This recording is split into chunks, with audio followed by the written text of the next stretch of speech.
Hello. This morning we're interviewing Sian Erickson from Cohesian Consultancy. Hello, Sian. Hello, Robin. How are you? Very well, thank you. And you? Good. Sunny morning.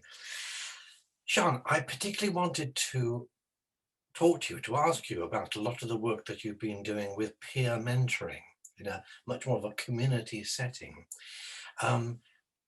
So we'll come to that in a second. But first, can I just ask you to explain something about who you are? You were a health visitor and a nurse by background, and then So my background was nursing. I specialised in palliative care, and then I got in, decided to become a health visitor to work with what I thought at the time was just normal families. And I use the word normal loosely because my own family is normal.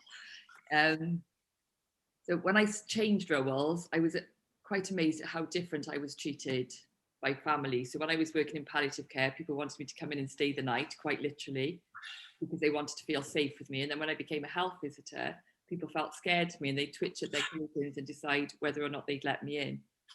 you become an authority figure rather than a support. And which is really sad. And initially, I must say, I got swept up into the culture of health visiting, which is very child protection focused and orientated, but in such a way that I suppose parents feel frightened and insecure, so they can't necessarily tell you the truth about things, and then they get judged for lying. But I did get swept up into the culture. If parents avoided seeing me in that type of thing, and then I recognised that unless I worked with the parents, I could never be a child advocate. Mm-hmm. Those couple of hours a day or a couple of hours a year I would spend with a family, you can't do any mentoring or advocacy within such a small time. So I started in a child protection role with families with drug and alcohol use, and quickly decided that the systems in place almost held people back. So we would identify perhaps that a parent had been through horrendous trauma as a child, including sexual abuse. There'd be an 18-month waiting list for them to get support. The child protection plan would be 6 months. And the child protection plan just put more fear and shame in families. So they would lie, they would avoid meetings because they would feel ashamed.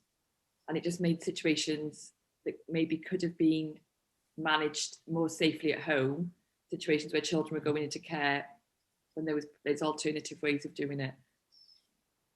Mm-hmm. So the child protection stuff is immediate emergency flashing light stuff, whereas the support of the family, the waiting list is huge, and we have it back to front, effectively. Yeah. The more I look into these things and read and do different courses, the more I don't understand why we work with children on their own in places like CAMS. Because my saying at the moment is, I suppose, if a flower wasn't blooming, we wouldn't fix a flower, we'd fix the environment. But we give children label from a really young age without looking at the environment in a way that doesn't make parents feel guilty again or ashamed. Because biologically, everybody loves their children. It's just parenting is difficult. And talking about the difficult things is even more difficult. So you're starting doing more systemic work with the family as the system. I know that you do a lot of work with the whole organizational system as well, but we'll come back to that in a second.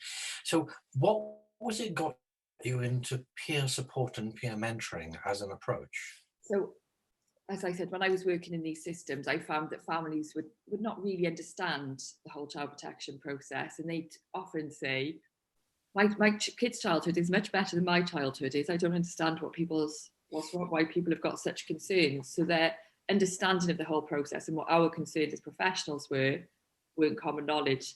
So something like domestic abuse, for example, because an extreme number of children get taken into care when there's domestic abuse involved in Wales. We would then almost, no, but none of the families I worked with realised that there's still 2 deaths a week of women from domestic abuse, which is quite startling. And you can never predict which one of those families is going to be that person. So when you explain that to people, it's done accidentally. It's not necessarily somebody sets out there and then to kill somebody. It could be a hit that goes wrong, something that goes wrong. And the impact that has then on children is absolutely horrendous. But what we do as services, we come and make demands of the victim. And when they don't adhere to those demands, the children get taken into care. So in a way, we become the perpetrators.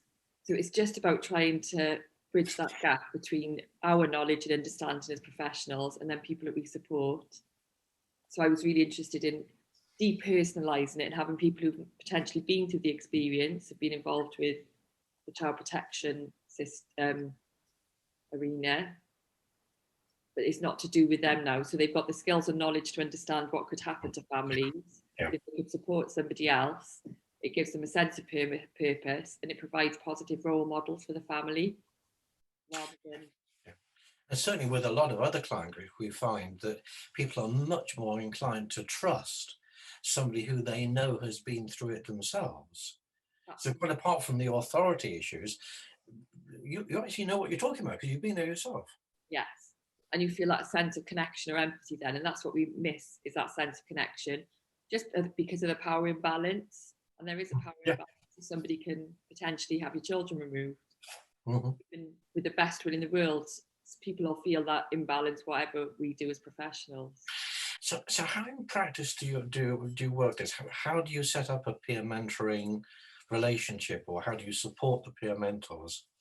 At the moment, I'm working with North Wales Anglesey IFST team and Cardiff University around setting up a pilot project to train peer mentors. So the plan is to train them for 5 weeks on a variety of topics, including child protection. We'd have a pretend case conference so they understand what that's like for families. So they know the procedures. They know all the procedures. And about connecting in relationships. So they're fully informed when they're going to support the families.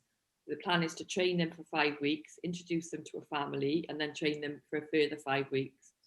And a couple of those training days, we're aiming to have the parents and the mentors at the same time. So when we talk about something like domestic abuse, we're giving everybody the information, and it's just factual, not about the situation you're in. Unfortunately, because of COVID, there's been delay after delay. Oh, of course. We're ready to go whenever we're allowed. As soon as you're allowed out. Yeah. So how do you identify the peer mentors in the first place? Are they referred by other agencies? Is there some kind of selection or winnowing through? At the moment, where our plan is for the IFST team in Anglesey to identify people that they've worked with in the past, so people with lived experience who have come out the other side of service use or being service users. But also, they're nominating a few particular people who they think might be. Yeah. Okay. Yeah. And what kind of numbers are you hoping for in your original cohort? Just for the pilot is 10. We're hoping for.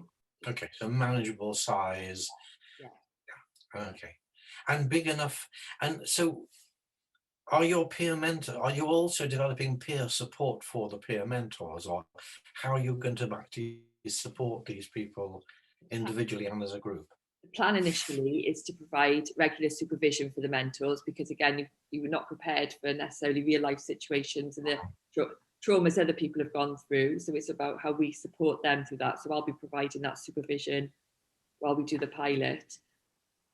My other hope really is when these mentors and families work together, that they over time establish a relationship that's supportive but doesn't have to end. So it doesn't have to be every day, it doesn't have to be every month, it could be every 6 months that you touch base, because we all have crises at different times in life or stressful moments. So if we've got the same person we can go to, it just helps reduce that stress and hopefully reduces the chances of them going back to service. And is that built into the research as well? Because so often research has a beginning, middle, and end, and we know that life doesn't have an ending like that. Yeah. So often the really important bit is the availability, the long tail of the comet, the availability afterwards. Is that built into the research, or is that somehow or other just something you hope will happen spontaneously? That's something I hope will happen spontaneous, but also I would like to build into the research as this grows, I suppose, because I do want to evidence. At the moment, all services, and understandably so, are commissioned for certain lengths of time. It could be a year or 2 years, and we want people to be fixed as such after that. Whereas if we create an interdependence, so they've got healthy relationships within their own communities, that's grounding for better well-being for the future. So it's a community work model as much as it is an education or a intervention model. Okay, so I know you work with a number of other agencies. for this particular project, you've got it set up with Anglesey, you say, Yes. and IFS, which is Integrated Family Support Service. right. We work with families with their substance or alcohol misuse. They're in the process of going through the child protection. Okay, and if other agencies were interested in either getting in touch with you, or if they were also thinking of doing something similar and wanted to compare notes or bring you in maybe to actually help with the support, how could that work? Would they just contact you through the website? Yeah, just email me or contact me through, email me through the website or telephone me, that's fine. I can have conversations with people. I am hoping to work with another agency in Wales around training mentors who are working with families in the child protection arena again, and almost potentially looking at the mental service then within communities as a step down from, again, service support. Mm-hmm. Mm-hmm. Okay, right, Sian, thank you very much. I have a strong suspicion we're going to want to talk more and get into maybe some of the detail of that another time. But thank you, that's really, really interesting. That's okay, thanks very much, great to speak to you. Cheers.